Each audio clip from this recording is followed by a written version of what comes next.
Hello everyone, my name is Matthew Davis and I'm an infectious disease pharmacist at UCLA Ronald Reagan Medical Center, and in this presentation I will be reviewing the pertinent drug information on Remdesivir for SARS-CoV-2, which is the virus that causes COVID-19.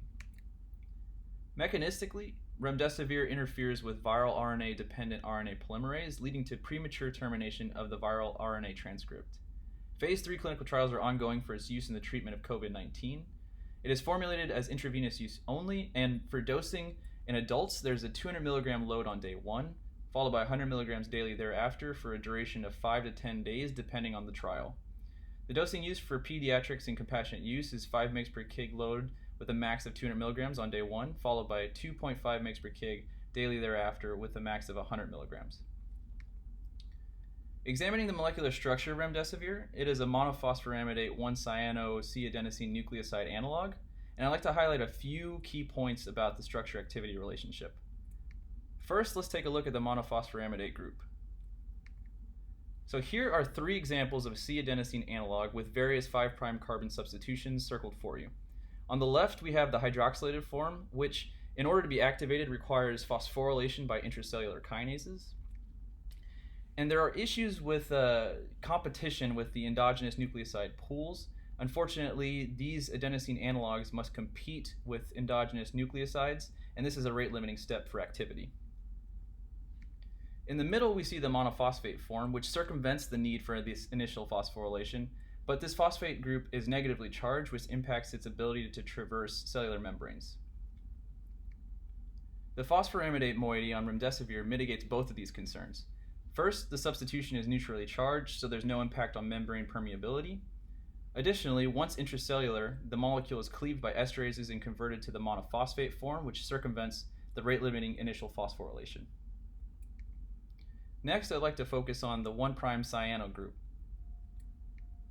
So when the parent C-adenosine molecule was tested in vitro without any modifications, it demonstrated very poor selectivity and was highly cytotoxic for the cell lines tested. But when the 1' position was modified to incorporate a cyano group, it conferred high selectivity for viral RNA polymerase's active site, and this led to significant improvements in the selectivity index values. For Remdesivir pharmacokinetics, it is 12.1% unbound to plasma proteins and distributed widely throughout the body.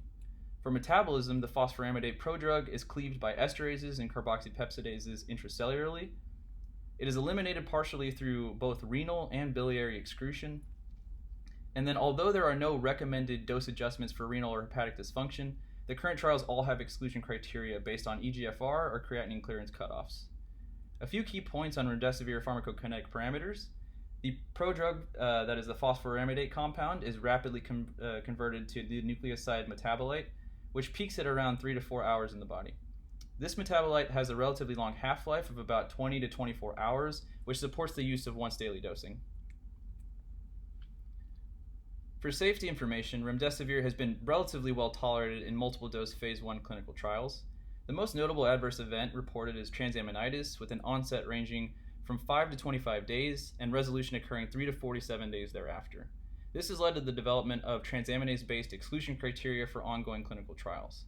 Notably, a single patient with Ebola in the clinical trial experienced hypertension and cardiac arrest after the initiation of Remdesivir. This could not be distinguished from progression to fulminant disease.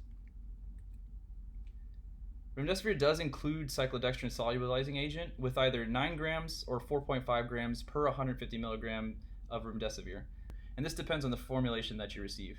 To compare, a 400 milligram dose of voriconazole would contain 6.4 grams of cyclodextrin.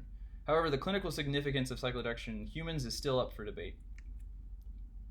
An important note, Gilead has recently clarified that Remdesivir does not meet NIOSH or ASHP criteria for hazardous compound. This will be updated in their pharmacy manuals. Now, Remdesivir has been tested and shown to have submicromolar in vitro activity towards a number of RNA viral families. I'm going to be focusing on further investigation of its use in the treatment of Ebola, MERS, SARS-CoV-1, and also SARS-CoV-2. First, since the majority of us are not virology experts, and this past month is probably the first time we've ever encountered some of these terms, I'd like to define them briefly. So the EC50, or effective concentration 50, which in this case is the concentration required to produce half maximal inhibition of virus yield and viral replication, is the parameter for potency. The CC50, or cytotoxic concentration 50, is a concentration required to produce 50% cytotoxic activity in the cell lines under study, and this correlates to toxicity. The selectivity index is a ratio of the two concentrations, with CC50 being divided by EC50, with a higher ratio, in this case for remdesivir, represents higher selectivity for viral RNA polymerases. Looking at the in vitro activity of remdesivir, it does have sub-micromolar activity for SARS-CoV-1, SARS-CoV-2, MERS, and Ebola, with relatively high CC50s in each case. This translates to high in vitro potency against these viruses and maintaining high selectivity for viral targets.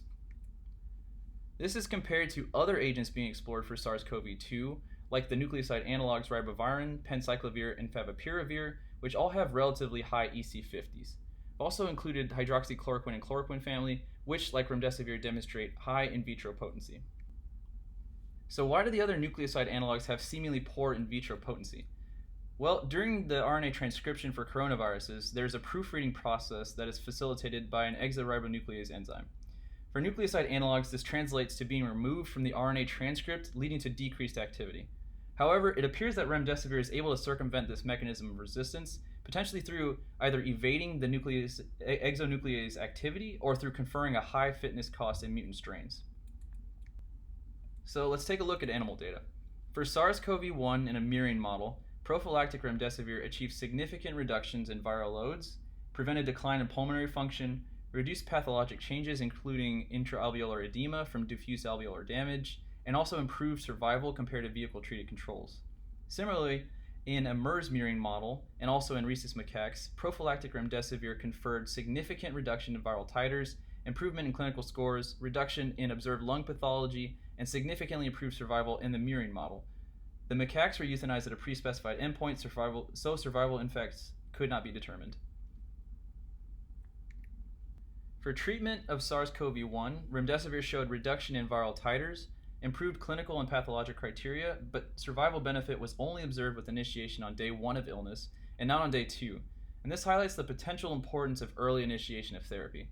In MERS, virologic, clinical, and pathologic benefit was observed in treatment in both murine and macaque models, but survival benefit was not demonstrated in the murine model. For Ebola in a macaque model as well, improvement in virologic, clinical, and pathologic endpoints was observed, but survival effects could not be evaluated. Here's a notable quote from DeWitt and colleagues. "A drug that inhibits viral replication may be of little use once viral replication has reached its peak." So we don't have comprehensive understanding of the viral kinetics of SARS-CoV-2 quite yet, but here's a depiction of the upper airway samples from a cohort of 17 patients and their PCR cycle threshold counts from onset of symptoms. There's currently one published randomized clinical trial that has included remdesivir therapy in the treatment of Ebola.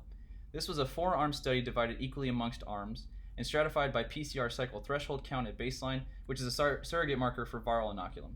A triple monoclonal antibody named ZMAP served as the active comparator, and patients in the remdesivir arm received a 200 milligram load on day 1, followed by 100 milligram daily thereafter for 9 to 13 days.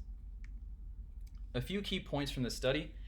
Across groups, there was a similar duration of symptoms prior to enrollment, which is approximately 5.5 days. There was a significant correlation between reduced survival and the duration of illness prior to enrollment. Viral loads at baseline were similar amongst treatment arms, and baseline characteristics were generally well matched.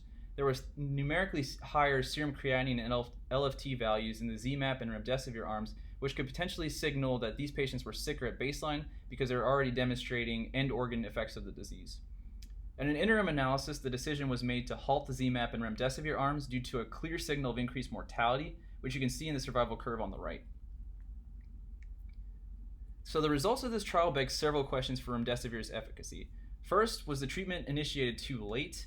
The latest initiation in the aforementioned animal models was 3 days. Second, was there a flaw in the animal models used for Ebola that explained the seeming discordance between benefit in non-human primates, but not seen in humans? Third, did standard of care or resources impact each arm equally? So the trial was notably impacted by militant groups in the area, which would constantly disrupt medical care due to mistrust of medical facilities and the medical providers. So let's move on to the peer-reviewed published data for remdesivir and COVID-19, which on the date of recording this is just a single case report. So the report details a 35-year-old male with no significant past medical history returning from Wuhan, China to the United States. He subsequently developed a dry cough and fevers and sought care at an urgent care clinic. They decided to test him for SARS-CoV-2 based on his risk factors, and he was sent home to self-isolate. The following day, his results came back positive, and the decision was made to admit him for observation. On day 10 of his illness, he notably destatted to 90%, a chest x-ray demonstrated a left lower lobe opacity, and antibiotics were initiated.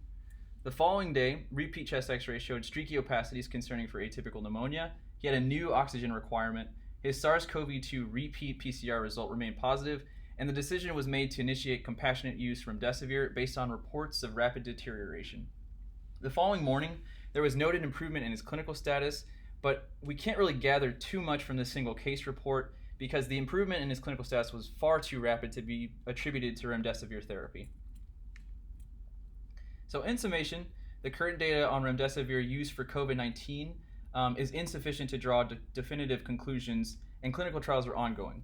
Another quote, "Scientists are patiently waiting for the final results of these ongoing trials," and here we can see them refreshing PubMed and Twitter constantly looking for new results. So here are our ongoing clinical trials that are underway both in the US and in China. There are 3 currently in the US. The adaptive COVID-19 trial for severe patients, which is sponsored by the NIAID, and then 2 trials sponsored by Gilead, one for mild to moderate disease and another for severe disease. Here's a link to the Remdesivir Emergency Access Portal. As of March 22nd, Gilead will be transitioning the emergency access of Remdesivir from individual compassionate use requests to expanded access programs. They'll be making exceptions only for pregnant women or children less than 18 years of age with confirmed severe COVID-19. Please visit the portal for the most updated information.